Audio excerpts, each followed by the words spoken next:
Let's go further into company culture, right? So let's get a definition because we want to be sure that we're all on the same page here. So how will you define company culture?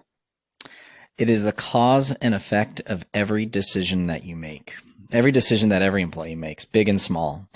There's a lot of different definitions out there. Yeah. And when I first started looking into and thinking about company culture about 15 years ago, I felt like I didn't understand. I was like, this seems really important, but how do you call it? Like, what do you say? And there's a lot. So there's kind of some common, there's sort of the dictionary definition. So the behavior, the kind of the rituals, the kind of repeated pieces of a culture or a group of people. Or maybe some people might say, it's what you do when the boss isn't in the room, right? There's that one.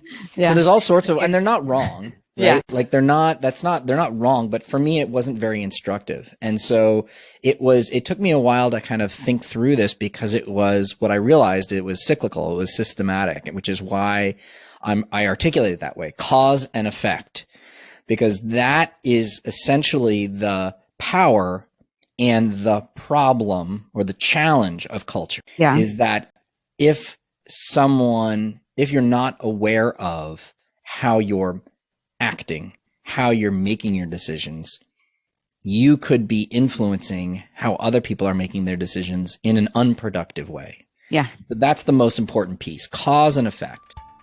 Thanks for listening to this episode of Mind Innovation Podcast. New episodes are dropping bi-weekly, so make sure you're following wherever you get your podcast. You can find me on LinkedIn, search for Sannah Vinding. You can also find me on YouTube, search for Mind Innovation, or go to my website, sannahvinding.com or mindinnovation.com. Stay curious, keep learning.